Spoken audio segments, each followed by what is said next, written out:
amado y buen Señor, pues nos siga ayudando, ¿no? Nos siga guiando en este tiempo.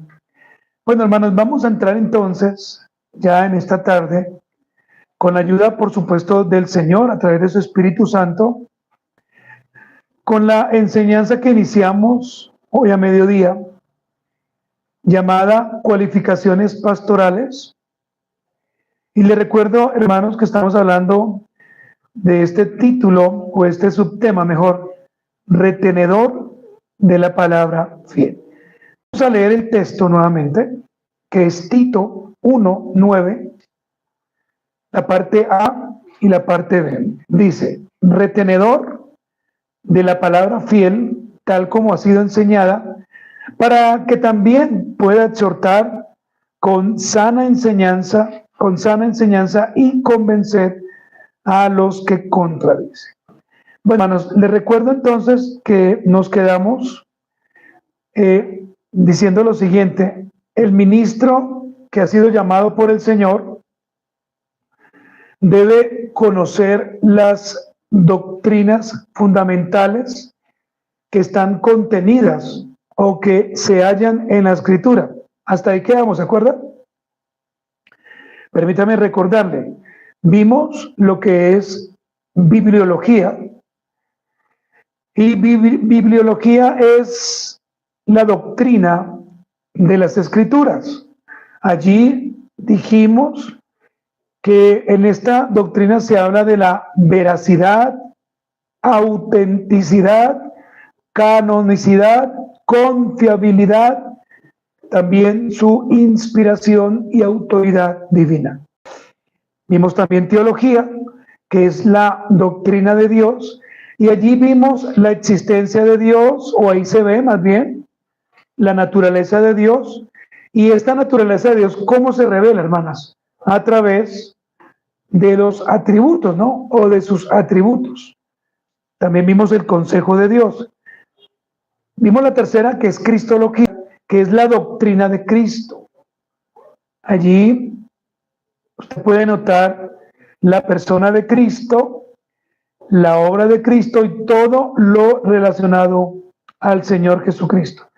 También vimos neumatología, que es la doctrina del carácter del Espíritu Santo, amartiología, eclesiología.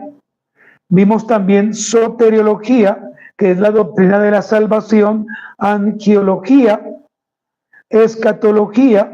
También dijimos que había una que era llamada de demonología, ¿no? Y también vimos antropología. Entonces hasta ahí quedamos, ¿cierto, hermanos? Ahora, súmele a esto que ya hemos visto, que el ministro del Señor debe tener conocimiento sobre homilética, con H y con tilde en la E, homilética. Y cuando hablamos de la homilética, lo que estamos diciendo, hermanos, es que el siervo del Señor debe tener o debe conocer lo que es la homilética. Ahora, ¿qué es la homilética? Es el arte y la ciencia de predicar para comunicar el mensaje de la palabra de Dios. Vuelvo y le repito, es el arte, hablando de la homilética, ¿no? Es el arte y la ciencia de predicar para comunicar el mensaje de la palabra de Dios. Ahora, esto, hermanos, es más profundo, porque cuando hablamos de homilética, se tiene que saber organizar y preparar un bosquejo. Lo que hoy estamos haciendo es predicar o enseñar un bosquejo, ¿no? Que es lo que yo tengo aquí en mi PC. Entonces yo debo saber organizar, saber preparar un bosquejo de un modo claro, de un modo concreto. Es decir, cuando yo estoy parando, por ejemplo, cualquier mensaje, para que usted me entienda, yo debo saber colocar las comas, las tildes, ¿sí? Debo saber hacerlo de una forma clara para que usted me entienda, porque si no es así, usted se va a perder. Por eso, hermanos, cada gesto que yo haga acá desde el púlpito tiene que llevarle a usted a entender lo que yo estoy hablando. Por eso la homilética debe ser importante.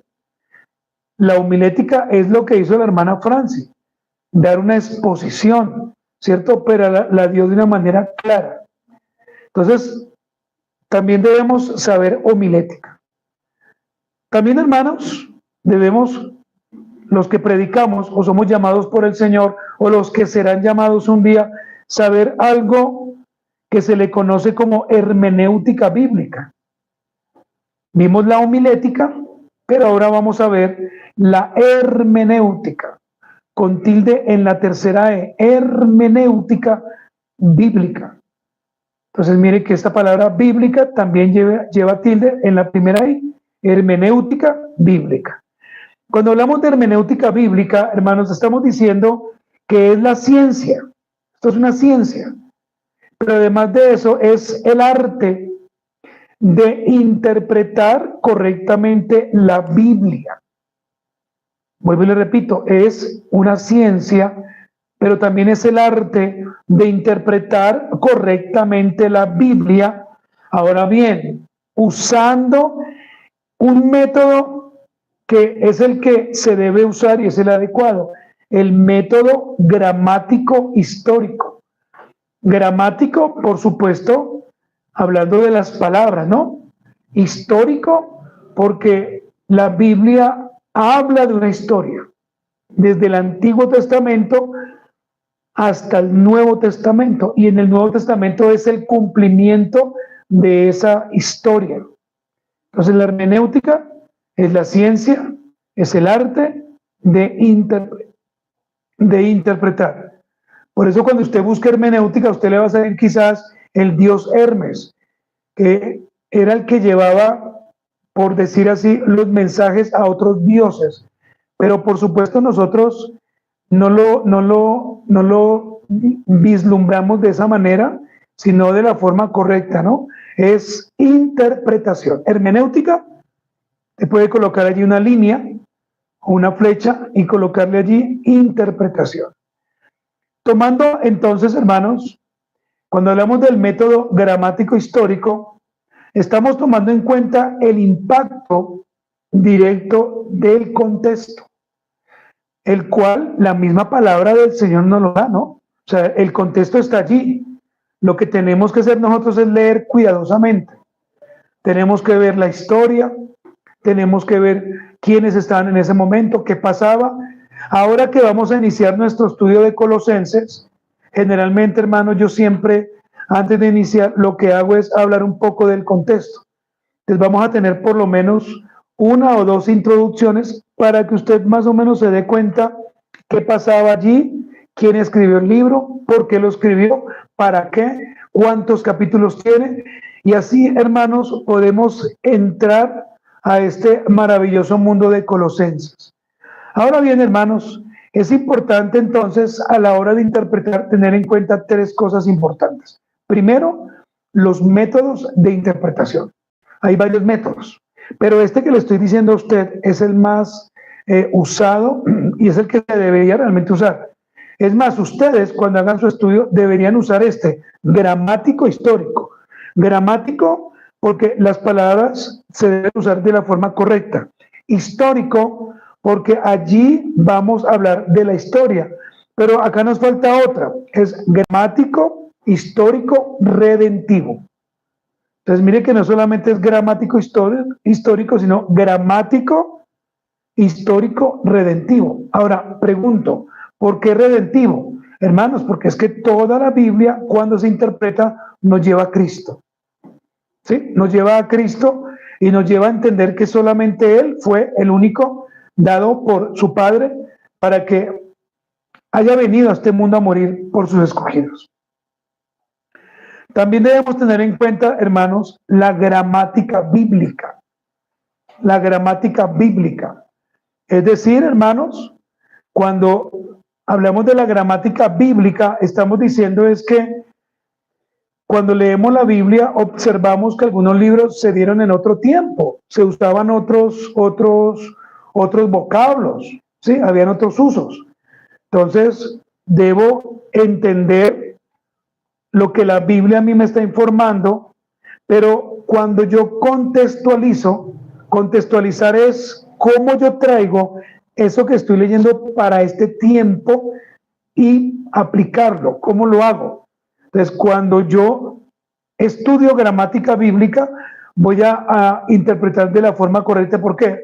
Porque ahí vemos verbos, sustantivos, adjetivos, bueno, todo lo que tiene que ver con la gramática. Y también recuerden, hermanos, que los libros tienen un género literario, ¿no? Por ejemplo, hoy vimos parte de los libros sapienciales. Entonces, mire que son libros poéticos, también son cánticos, ¿cierto? Entonces, si nosotros, hermanos, los que servimos al Señor o los que vienen un día y servirán al Señor como pastores y aprenden esto que es tan elemental, le aseguro que van a ser buenos pastores, ¿sí? No solamente por el conocimiento, sino porque van a aprender lo que la Biblia dice y van a enseñarlo. Muy bien, vamos a mirar, hermanos, ahora el punto número 2. Y este es guardar y vivir en obediencia la bendita palabra de Dios. Mire que el apóstol Pablo, cuando le habla a Timoteo, el apóstol Pablo no solamente le dice ser retenedor de la palabra fiel, sino que también le llama a que exhorte con sana enseñanza y que pueda convencer a aquellos que contradicen. Y para esto, mis hermanos, es necesario que nosotros entendamos homilética, hermenéutica, que tengamos un conocimiento claro, pero que guardemos y vivamos en obediencia la bendita palabra de Dios. Les recuerdo, hermanos, que esto no solamente aplica a Timoteo, como le dije, sino si vamos a nuestro libro, que es Tito, también a Tito. El apóstol Pablo entonces envía a Tito ¿a dónde? A la isla de Creta. Allí estaba de acuerdo a la historia, porque sabía que hablando de Tito, a pesar de su juventud, era un hombre que tenía dos características. Mire, la primera, era genuino, y la segunda, era un hombre de fe. Por eso el Señor permitió que Tito fuera escogido. Pero de la misma manera, en nuestro tiempo, aquel que desee servir al Señor Jesucristo deberá imitar no solamente la conducta de Pablo, no solamente la conducta de Tito, pero sobre todo la conducta del Señor Jesucristo. Acuérdense, hermanos, que nosotros imitamos al Señor, ¿cierto? Y cuando imitamos al Señor, otros van a decir de nosotros qué maravilloso. Número 3, hermanos. Ahora sí entramos a una parte que todo pastor debe tener, y no solamente el pastor, sino ustedes, y es volvernos defensores, pero mire, con convicción profunda de las Sagradas Escrituras. Le repito, es volvernos defensores con convicción profunda de las Sagradas Escrituras. Hermanos, todo cristiano debe ser un defensor, ojo, no de la Escritura, sino de las verdades que están contenidas dentro de la Escritura. ¿Sí se da cuenta que son dos cosas diferentes? Entonces, yo no defiendo la Escritura porque ella se defiende sola, pero sí debo ser un defensor con convicción profunda de las verdades que están contenidas. Ahora, vamos a mirar quiénes lo hicieron. Vamos a ver algunas personas. Por supuesto, el primero que lo hizo fue nuestro Señor Jesucristo. Por supuesto, a él tenemos que él siempre tiene que ser el primero. Vaya conmigo a Mateo, capítulo 21. Mateo, capítulo número 21, versículo del 12 al 14. Le repito, Mateo, capítulo número 21, versículo del 12 al 14. ¿Ya lo tiene usted, hermano? Miren lo que dice la palabra de Dios, pero leamos con atención, como haciendo hermenéutica, como interpretando. Como interpretando, no interpretemos. Dice, y entró Jesús, ¿dónde? En el templo de Dios. ¿Y qué hizo allí? Echó fuera a todos los que vendían y compraban en el templo, y volcó las mesas de los cambistas y las sillas de los que vendían palomas, y les dijo, escrito está. Entonces note que allí vamos a ver cómo el Señor defendió las escrituras con una convicción profunda, ¿cierto? Y les dijo, escrito está, mi casa, casa de oración será llamada, mas vosotros la habéis hecho cueva de ladrones. Y vinieron a él en el templo ciegos y cojos y los sanó. Entonces, hermano, acá podemos ver una verdad. ¿Cuál es la verdad? El templo del Señor no es para profanarlo, es para sanar el pecado del pecador.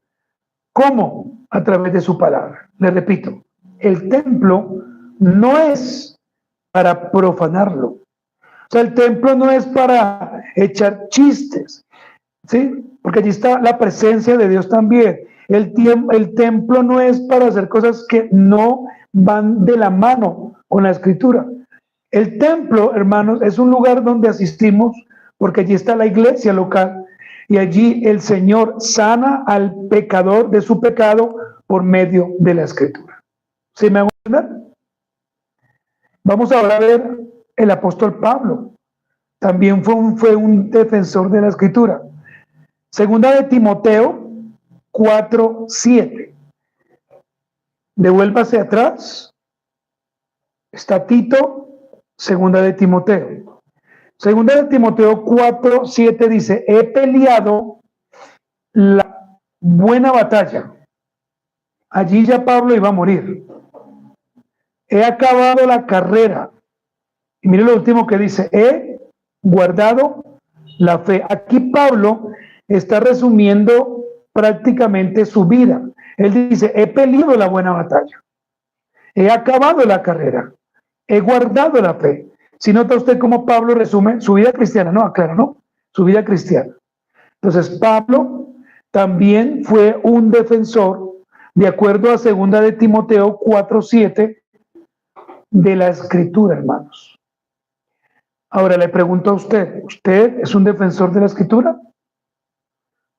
Y cuando digo defensor de la escritura es de lo que la Biblia contiene, las verdades. Vemos también, hermanos, al joven Timoteo. En 2 de Timoteo, devuélvase 2 capítulos, en 2 de Timoteo, capítulo 2, versículo número 15, el apóstol Pablo dice, procura que con diligencia presentarte a Dios aprobado como obrero que no tiene de qué avergonzarse, que usa bien la palabra de verdad. Si usted nota estos ejemplos que he puesto, nuestro amado Señor Jesús, el apóstol Pablo y el joven Timoteo, ellos usaban de una manera maravillosa que la escritura. Pero no solamente eso, sino que hacían defensa de las verdades de las escrituras. Y los últimos que estamos llamados, hermanos, no solamente en el libro de los Hechos, sino en la actualidad, somos los ancianos. Anote este versículo solamente allí, Primera de Timoteo 5:17, que lo estaremos viendo muy pronto. Primera de Timoteo 5:17. Aquí, hermanos, observamos cómo a los pastores se les debe dar honra, cómo los pastores son dignos, y mayormente aquellos que trazan bien la palabra. Pero, hermanos, debo decirlo con mucha tristeza, que a veces a los pastores o a los ancianos, pues no se les trata de esa forma, hermanos. Pero ese no es el punto, hermanos. ¿Cuál es mi punto? El punto es la responsabilidad que un pastor tiene. Escúcheme, la responsabilidad que un pastor tiene no es cualquiera. Por eso, hermanos, ustedes que están aquí sentados y de pronto alguno o alguna o varios que un día verán esta enseñanza, debemos entender que los pastores deben ser tenidos en gran estima. El siervo del Señor que predica fielmente la palabra de Dios debe ser tenido siempre como una persona digna, como una persona de admirar. Por eso, hermanos, debemos agradecer al Señor. ¿Sabe por quién? Por esos hombres que predican fielmente. Esos hombres que son conocidos y aquellos que no somos conocidos. Muy bien. Vamos a mirar el punto número 2, pero a nivel general. ¿Sí? El general. Ya vimos el primero, ahora vemos el punto número 2. El punto número 2 que usted vio, el 3, 4 y 5 que no le nombré, eran subpuntos. Punto número 2 de la enseñanza general.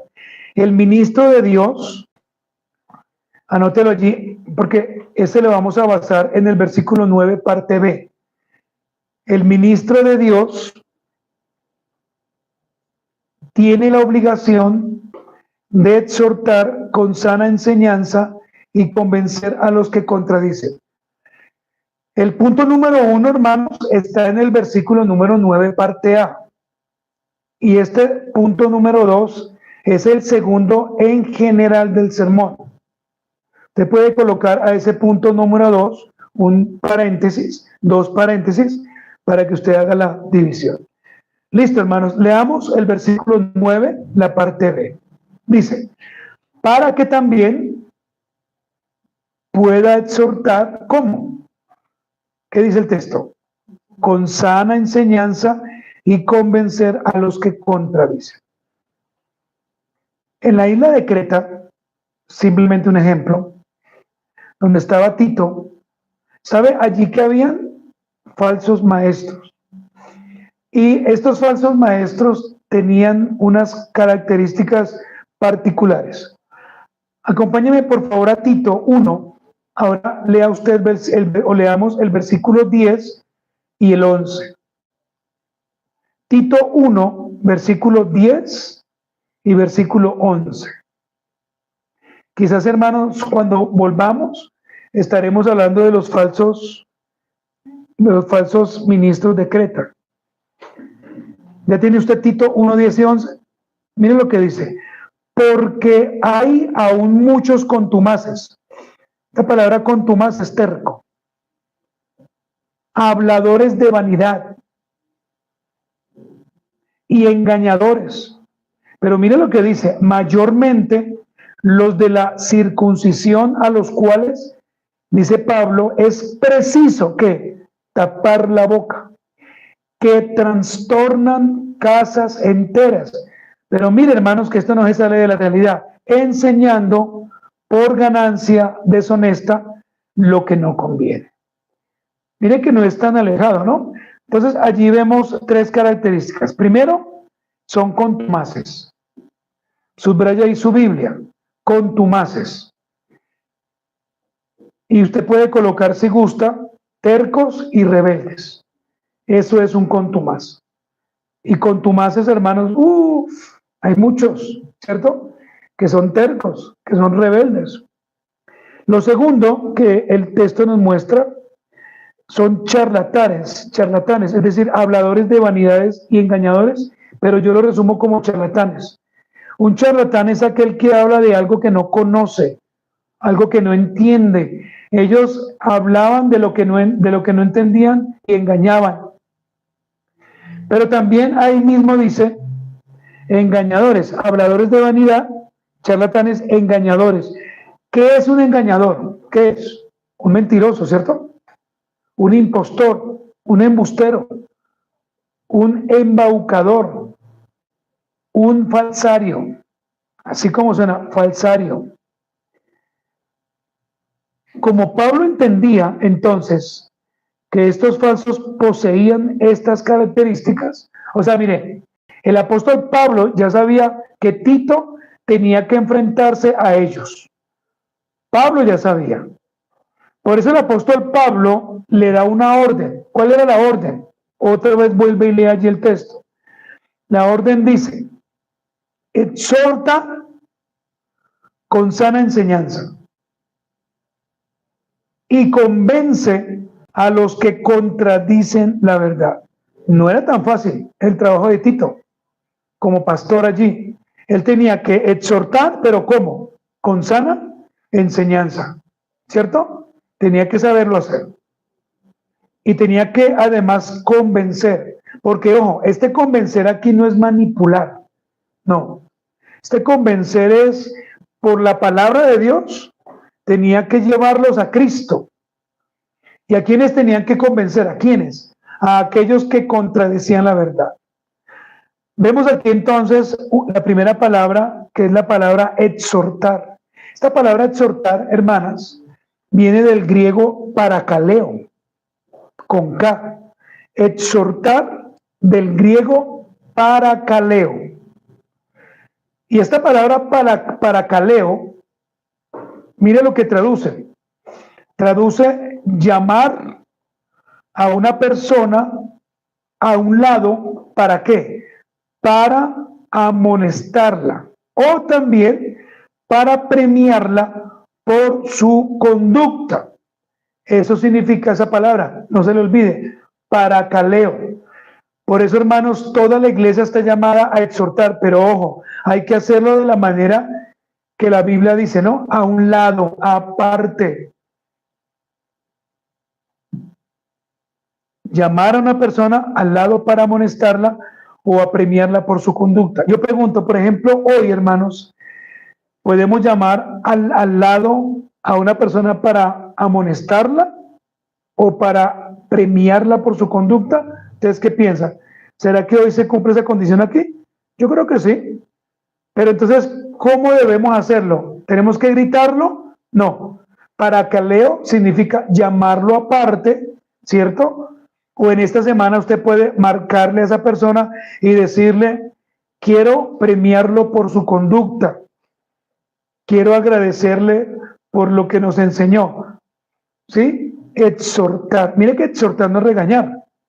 A veces pensamos que exhortar es, lo va a exhortar, y no dice, uy, me van a regañar.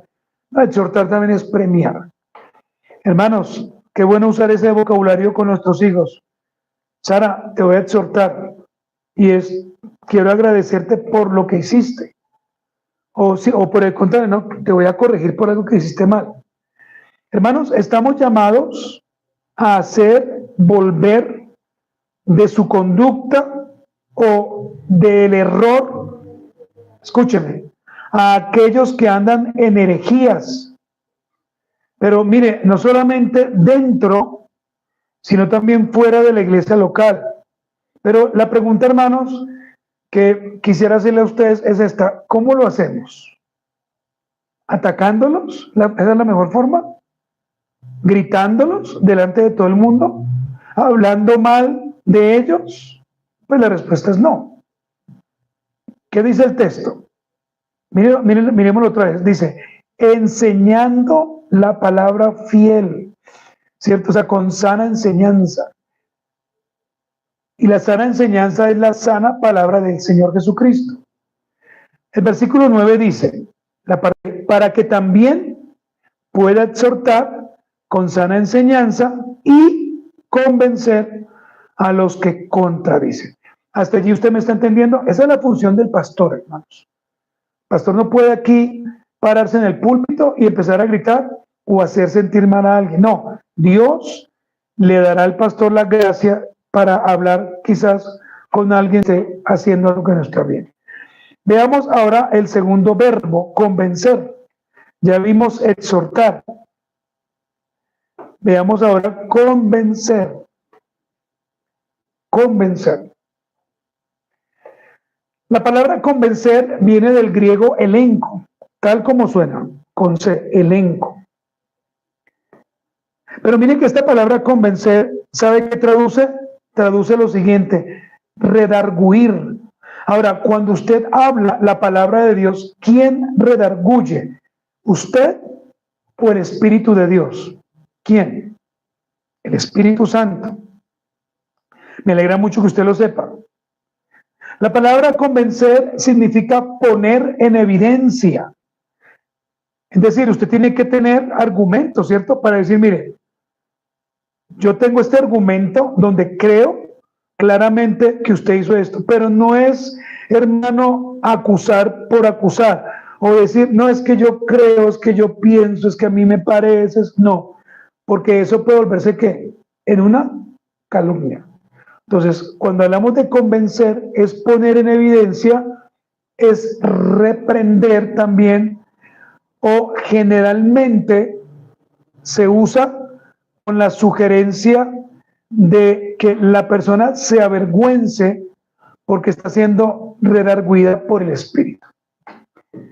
¿Sí? Entonces, generalmente la palabra convencer se usa con la sugerencia de avergonzar a la persona que va a ser redarguida por el Espíritu. Pero, ojo, hermanos, yo no estoy hablando que nosotros la avergonzamos. Yo no dije eso. Yo lo que estoy diciendo, hermanos, es que el Señor, al ver que esa persona ha sido redarguida, ella se va a avergonzar. ¿Me explico? Ella o él se va a sentir mal. O sea, escuchó la palabra y va a decir, caramba, ese soy yo. Ese soy yo. El Señor me está reprendiendo y tengo que cambiar esa conducta. ¿Alguna vez a usted le ha pasado en una enseñanza? Usted le están predicando y usted dice, uy, caramba, tengo que cambiar esto. Pero no es porque nosotros a usted lo veamos, sino porque el Señor conoce su corazón y Él sabe hasta dónde a usted le va a entrar por la palabra. Hermanos, ¿cómo convencemos a los que contradicen la Escritura? ¿Con lo que sentimos? ¿Es que yo siento en el Señor? No. ¿Siendo sus amigos? No, venga, seamos amigos, tomémonos un tinto tranquilo, eso no pasa nada. Tampoco. ¿Hablando mal de ellos? Pues no, vamos a hablar mal de ellos porque... No, hermanos, el texto nos da la respuesta. ¿Qué dice el texto? Con la exposición de la fiel y sana enseñanza del Señor Jesucristo. Mire, hermanos, uno sabe cuando a uno le están enseñando la Escritura sanamente. ¿Sabe por qué? Permítame, le explico por qué. Porque usted se va a sentir mal. Segundo, porque usted va a ser redarguido por el Señor. Y tercero, usted va a decir, no, quiero empezar a cambiar. Mi vida tiene que dar un giro de 180 grados. O sea, algo debe pasar en mi vida. Amén. Hermanos, nos queda una última palabra y es la palabra verdad.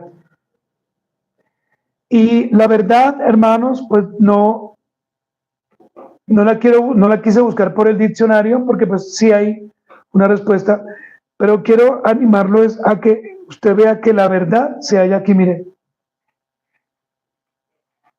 Quiere convencer a alguien, perdón, de su error, hable la Escritura. No le diga, mire, leas este libro que son las 10 formas de cambiar. No, la Biblia nos cambia, hermanos. ¿Sabe usted por qué está aquí? ¿Y por qué su familia viene? Porque el Señor está haciendo algo en ellos. ¿Cómo? A través de la palabra. Si usted nota aquí, solamente hablamos de la palabra. ¿O usted ha escuchado algo diferente de la palabra? No. La palabra, desde que comenzamos, la palabra hasta que terminamos. Muy bien, hermanos, pues vamos a finalizar con algunas aplicaciones. Miren que no voy a dar conclusiones, sino aplicaciones. La primera aplicación, hermanos, que debe tener un pastor y su servidor, quien está aquí al frente, es esta. El ministro llamado por el Señor deberá conocer a su Señor, pero también las doctrinas, pero también las ordenanzas. Entonces, mire, hermanos, que la tarea de un pastor no es tan sencilla. O sea, no es pararse aquí y hablar bonito. No, no es que usted diga, no, pero mire que enseña chévere. No, hermanos, detrás de todo esto hay un antes. Ahora estamos en el qué, en el antes o en el durante, o en el después. En el durante. Pero vendrá un después para analizar lo que hoy hicimos. Número 2, los ancianos puestos por el Señor deben enseñar, pero también deben exhortar y deben defender la fiel y sana doctrina que está contenida ¿dónde? En la Escritura, hermanos. En la Escritura. Mire, hermanos, si usted conoce un apóstata, de pronto en su familia, o alguien, cuando usted le hable la verdad de la Escritura, mire lo que va a pasar, ellos se van a molestar, porque ellos van a decir, no, es que eso no es así, es que a usted le están enseñando mal.